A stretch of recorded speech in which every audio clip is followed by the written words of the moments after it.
10월 13일 오늘의 말씀은 사무엘하 15장 13절에서 23절입니다. 전령이 다윗에게 와서 말하되 이스라엘의 인심이 다 압살롬에게로 돌아갔나이다 한지라. 다윗이 예루살렘에 함께 있는 그의 모든 신하들에게 이르되 일어나 도망하자. 그렇지 아니하면 우리 중 한 사람도 압살롬에게서 피하지 못하리라. 빨리 가자. 두렵건대 그가 우리를 급히 따라와 우리를 해하고 칼날로 성읍을 칠까 하노라. 왕의 신하들이 왕께 이르되 우리 주 왕께서 하고자 하시는 대로 우리가 행하리이다. 보소서 당신의 종들이니이다 하더라. 왕이 나갈 때에 그의 가족을 다 따르게 하고 후궁 10명을 왕이 남겨두어 왕궁을 지키게 하니라. 왕이 나감에 모든 백성이 다 따라서 벳메르하게 이르러 멈추어 서니 그의 모든 신하들이 그의 곁으로 지나가고 모든 그렛 사람과 모든 블렛 사람과 및 왕을 따라 가드에서 온 모든 가드 사람 600명이 왕 앞으로 행진하니라. 그때의 왕이 가드 사람 이때에게 이르되 어찌하여 너도 우리와 함께 가느냐? 너는 쫓겨난 나그네이니 돌아가서 왕과 함께 네 곳에 있으라. 너는 어제 왔고 나는 정처 없이 가니 오늘 어찌 너를 우리와 함께 떠돌아다니게 하리요. 너도 돌아가고 내 동포들도 데려가라. 은혜와 진리가 너와 함께 있기를 원하노라 하니라. 이때가 왕께 대답하여 이르되 여호와의 살아계심과 내 주 왕의 살아계심으로 맹세하옵나니 진실로 내 주 왕께서 어느 곳에 계시든지 사나 죽으나 종도 그곳에 있겠나이다 하니 다윗이 이때에게 이르되 앞서 건너가라 하매 가드 사람 이때와 그의 수행자들과 그와 함께한 아이들이 다 건너가고 온 땅 사람이 큰 소리로 울며 모든 백성이 앞서 건너가매 왕도 기드론 시내를 건너가니 건너간 모든 백성이 광야길로 향하니라. 사무엘하 15장 13절에서 23절 말씀을 함께 묵상하겠습니다. 반역에 참여하는 백성이 많아졌습니다. 이 반역이 걷잡을 수 없이 확대되자 한 전령이 다윗에게 와서 이 소식을 전합니다. 이스라엘의 민심이 모두 압살롬에게 돌아갔다고 하지요. 압살롬의 반역은 성공하는 듯 보였습니다. 이 소식을 들은 다윗의 첫 번째 행동은 도망하는 것입니다.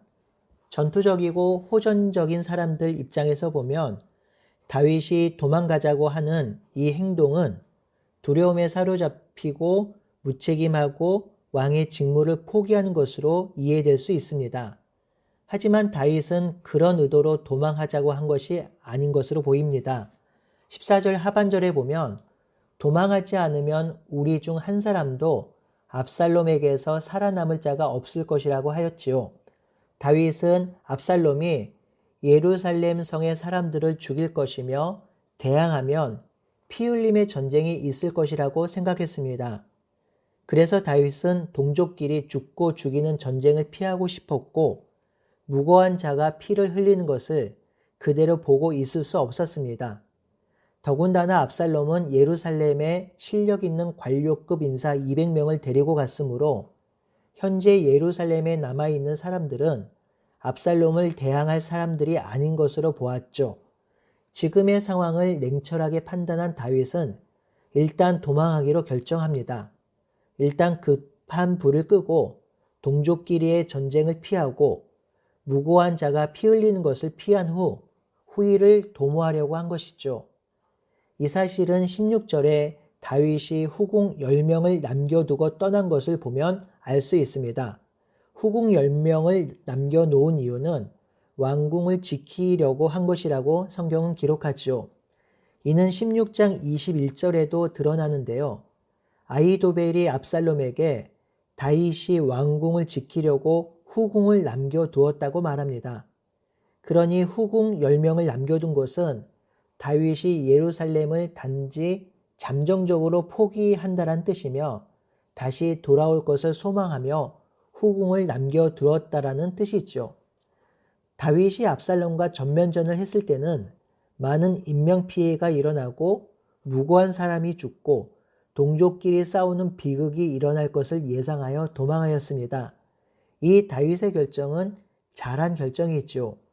위협적이고 불리한 상황에서 자신의 안위만 염려하지 않은 것입니다. 하지만 잘한 결정 가운데 잘못한 결정도 있습니다. 후궁 10명을 남겨둔 다윗의 의도는 분명했지만 결과적으로 보면 잘한 행동은 아닙니다. 16장 후반부를 보면 압살롬이 예루살렘을 빼앗았을 때 10명의 후궁이 예루살렘에 남아 있었죠. 압살롬을 옆에서 도운 지략가 아히도벨은 이 후궁과 동침함으로 예루살렘의 새 왕이 압살롬이 되었다는 것을 보여줄 수 있다고 하였습니다. 이에 압살롬은 온 이스라엘의 무리가 보는 앞에서 후궁들과 동침하였습니다. 압살롬은 왕의 후궁과 동침함으로 자신이 예루살렘의 왕이 되었음을 온 이스라엘에 드러냈지요. 결과적으로 이 후궁은 왕위를 찬탈하려는 악한 권력자의 권력을 갖게 해주는 도구가 되었습니다. 다윗의 의도는 분명했지만 그 의도가 선한 결과를 가져다 주지는 않았습니다. 이 상황을 우리 삶에 바로 적용하기는 쉽지 않습니다.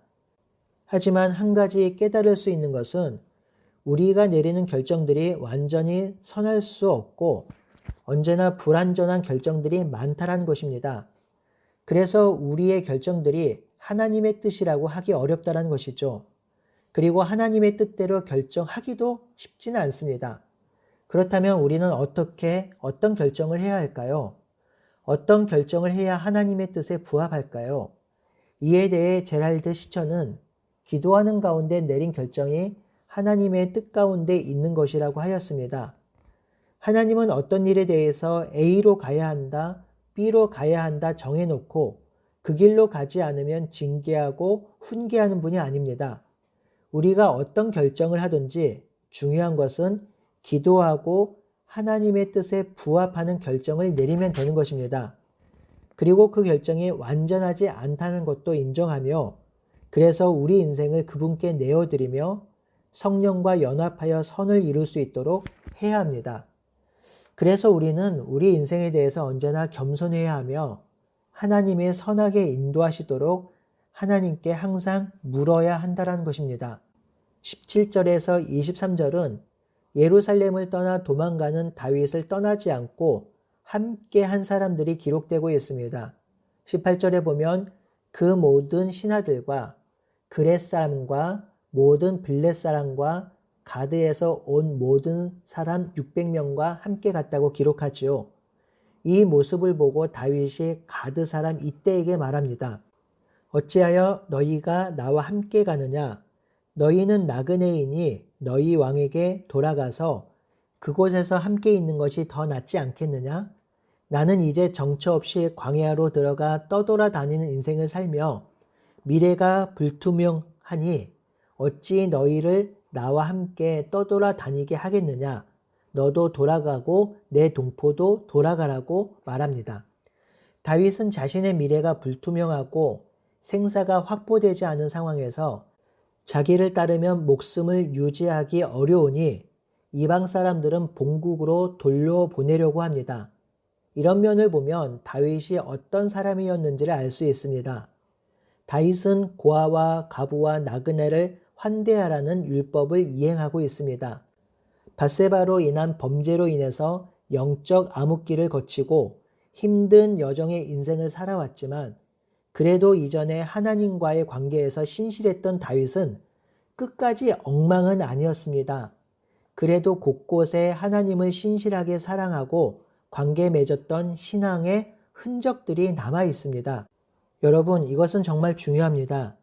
신앙이 아예 없는 사람은 영적인 침체라는 것도 모르며 하나님 없이 살아가는 것이 전혀 이상하지 않습니다.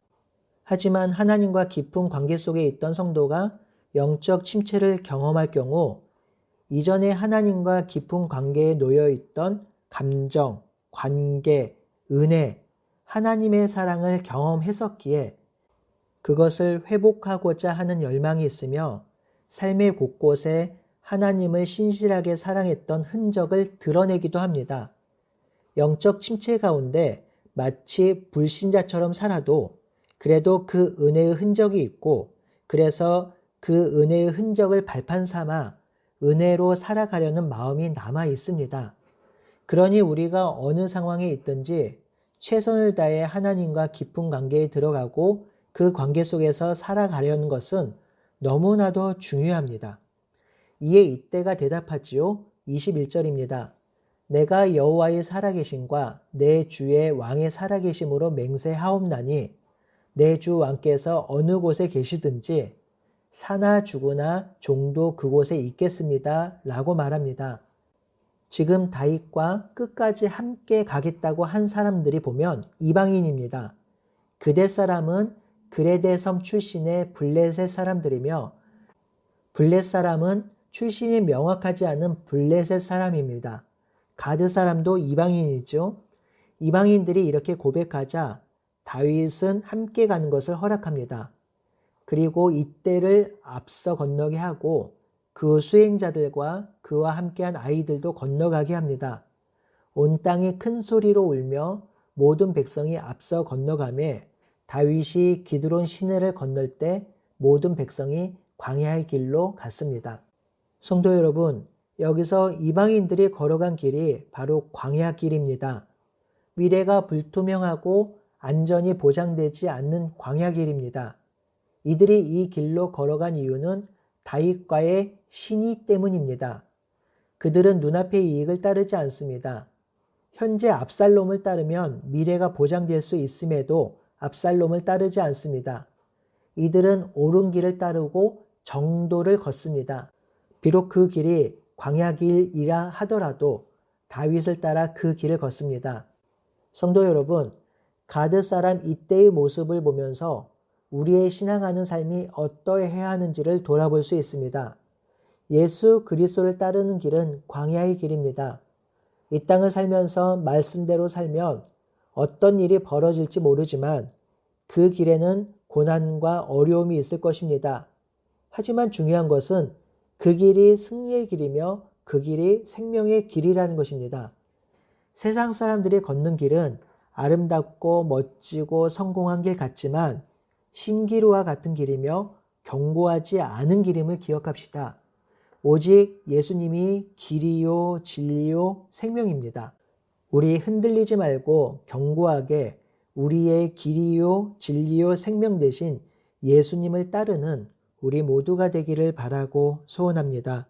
아멘.